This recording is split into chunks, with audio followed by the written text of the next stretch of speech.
Nous sommes programmés à rejeter les vérités divines.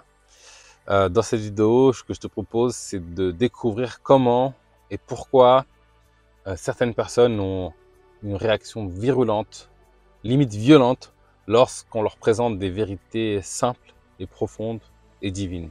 Alors, il faut savoir que ce n'est pas de leur faute, mais pourtant, il y a cette réaction qui est présente.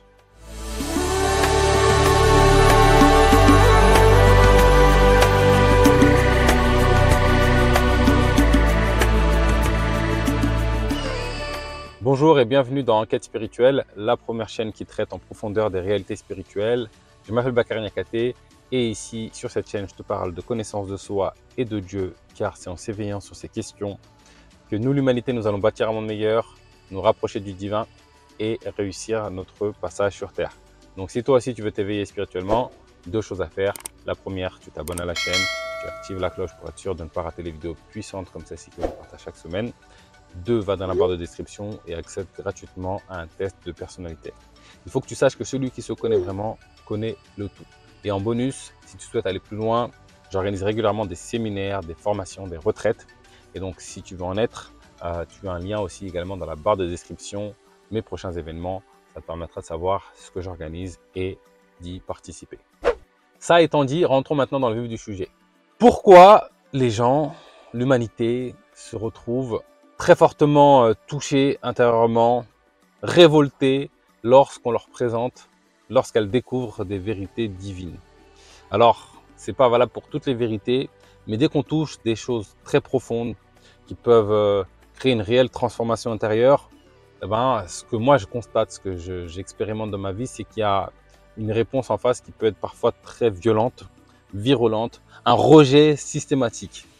Et donc, on peut se retrouver troublé par ça.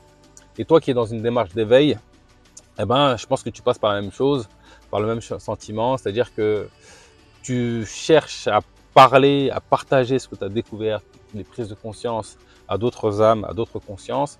Et tu te retrouves face à un mur, face à des reproches ou du jugement, etc.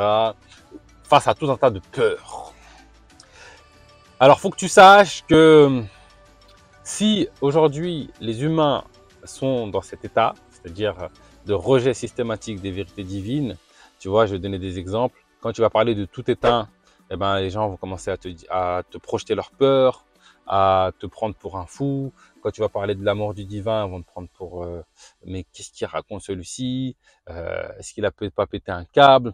Quand tu vas commencer à parler de questions profondes, pourquoi ceci, pourquoi cela, on va te dire mais qu'est-ce que tu fous, qu'est-ce que tu racontes. Quand tu vas commencer à parler du monde de l'invisible, on va dire mais il est fou, il est illuminé, il y a une forme de rejet systématique, quasiment automatique des humains. Alors c'est pas pour tout le monde, heureusement, quand elles se retrouvent face à certaines vérités, certaines choses qui font partie du quotidien, que beaucoup expérimentent, beaucoup vivent, mais gardent ça en secret.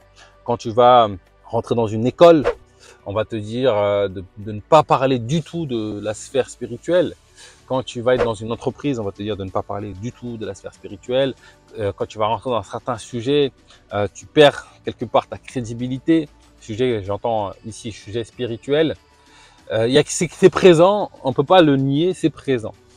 D'où ça vient, d'où ça sort. Déjà, il faut que tu saches que tu ne peux pas en vouloir aux personnes parce que ce qui se passe, c'est que nous avons oublié que sur Terre, depuis des siècles et des siècles, alors depuis quand je ne sais pas exactement, le Shaitan, Satan est présent et œuvre pour nous éloigner du divin, pour nous maintenir dans l'ignorance du divin, pour qu'on reste dans l'illusion.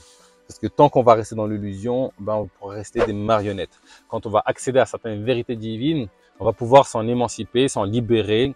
Et en fait, moi, quand je sais, tu peux pas me maintenir en esclavage. Quand je sais ma valeur, quand je sais qui je suis, quand je sais mes capacités, tu peux pas me vendre la sécurité pour ma liberté. C'est pas possible. Je sais, je suis conscient. Et donc, on l'a un peu oublié celui-ci. Je pense que ça fait partie aussi d'une de ses ruses, de faire croire qu'il n'est pas présent, qu'il n'existe pas, qu'il a cessé de nuire. Et il faut que tu saches, il faut que vous sachiez qu'il est présent. Il est là et il œuvre. Et donc, moi, je parle beaucoup de programmation parce que la programmation mentale, on connaît. Aujourd'hui, avec la PNL, on voit ce qu'on peut faire avec la programmation mentale. Avec les programmes comme MK Ultra, on voit comment on peut programmer dans l'inconscient des personnes des choses très profondes et générer des comportements, des réactions sur commande, sur demande, en claquant des doigts quasiment, en appuyant sur certains déclencheurs, en conditionnant la personne. Eh ben, c'est ce qui s'est passé au cours des siècles. C'est-à-dire que le diable, Satan, vous pouvez l'appeler comme vous voulez, celui qui œuvre pour nous maintenir dans le brouillard, dans l'ombre, eh ben, il a œuvré pour nous conditionner. Il nous a programmés. Il nous a, moi j'appelle ça, comment on appelle ça? Il nous a dressés à rejeter les vérités divines. Et donc, ça dépasse le cadre des personnes que tu vas rencontrer parce que ce travail est fait de génération en génération. En changeant l'essence des textes, en mettant en avant des peurs, en exagérant certaines peurs, en montrant du doigt un certain nombre de messages particuliers, un certain nombre de conclusions particulières. Et donc, aujourd'hui, quand on regarde la société, eh ben, être normal, c'est croire en la matérialité. Ça, on ne le doit pas au hasard. Être normal, c'est être dans le tangible, être dans le chimique, dans le concret de ce qu'on observe. Et donc, tout ce qui est invisible à nos yeux, quelque part, on a appris à croire que ça n'a pas de réalité, que ça n'a pas de valeur, que ça ne compte pas.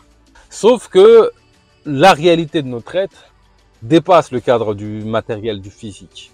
Et donc, dès qu'on va commencer à rentrer dans des conditions, dans des croyances qui vont aller dans le sens des vérités divines, il y a quelque chose qui a été construit pour nous comprimer. Et moi, c'est ce que je vois beaucoup dans mes stages, dans mes séminaires, dans mes accompagnements. Dès qu'on va mettre en avant des vérités profondes, des vérités qui libèrent, qui rendent la vie plus belle, des vérités qui sont connues au fond de nous-mêmes, au fond du cœur, et ben, ce qu'on va observer, c'est un rejet qui est un réflexe d'une programmation qui nous dépasse, qui dépasse le cadre de cette génération. On nous a appris à nous méfier de tout ce qui est magie, par exemple, tout ce qui est sorcellerie, par exemple, de tout ce qui est, j'ai envie de dire, si on change de terme, tout ce qui est miracle de la vie. On nous a appris à nous méfier, à ne pas considérer nos intuitions, nos expériences mystiques quand on peut en avoir. On a appris à annihiler tout ce qui n'est pas matériel. On a appris à ne pas écouter, on nous a appris à ne pas écouter notre intuition. On nous a appris à faire attention quand on écoute ses émotions, parce que les émotions, ça te mène à la porte. On ne nous a pas appris la distinction entre l'émotion, qui est un message clair et vrai, et la manière dont le mental interprète les émotions. Et donc, on nous a conditionnés à éviter tous les chemins qui mènent à la compréhension de qui nous sommes, à la compréhension de qu'est-ce que le divin, à l'éveil spirituel.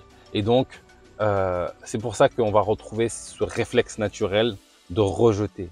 Parce qu'en fait, dès que tu vas commencer à parler de sujets profonds, d'unicité de Dieu, de la présence d'anges, de plein de choses autour de la spiritualité, en termes de profondeur, dès que tu commences à toucher à des questions qui remettent en question des vérités illusoires du monde matériel, eh ben, tout de suite, on va te pointer du doigt, tout de suite, on va te prendre pour quelqu'un d'illuminé, de déconnecté de la réalité.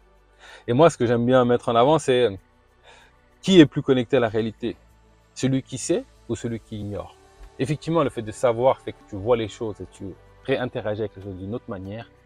Mais c'est pas parce que la majorité des gens sont déconnectés de la spiritualité que c'est normal d'être déconnecté et c'est être fou que d'être connecté. C'est plutôt l'inverse. L'inversement des valeurs, l'inversement des réalités. Et c'est tout le travail du diable, c'est de nous maintenir dans l'illusion en inversant les polarités et en nous créant en nous-mêmes le réflexe de rejeter les vérités divines. Et en fait, ça active plein de peurs. On a associé des peurs volontairement parce que tout comporte un risque. mais on a associé des ports volontairement à tout ce qui peut amener à l'éveil, tout ce qui peut amener à la spiritualité. Par exemple, quand je vais parler de trans, d'expériences mystiques, quand je vais parler, je sais pas, de synchronicité, on va avoir ce réflexe, on va avoir des arguments tout faits pour rejeter. Et ces arguments, on croit que ça vient de nous, sauf que ça a été planté dans les esprits de nos ancêtres. Et aujourd'hui, on en hérite. C'est des choses qui sont encore maintenues dans la société. Aujourd'hui, on en hérite. Heureusement, à force de nous maintenir dans l'illusion et de vivre l'enfer de l'illusion, petit à petit, les âmes s'ouvrent, se libèrent de tous ces chaînons, de tous ces chaînes qui nous empêchent de nous éveiller. Et petit à petit, l'humanité s'ouvre à la spiritualité, accepte la réalité divine et accueille la vérité divine. Et même si parfois il peut y avoir une phase de résistance, l'accueil est de plus en plus présent. Et ça, c'est la bonne nouvelle de cette vidéo. Donc voilà.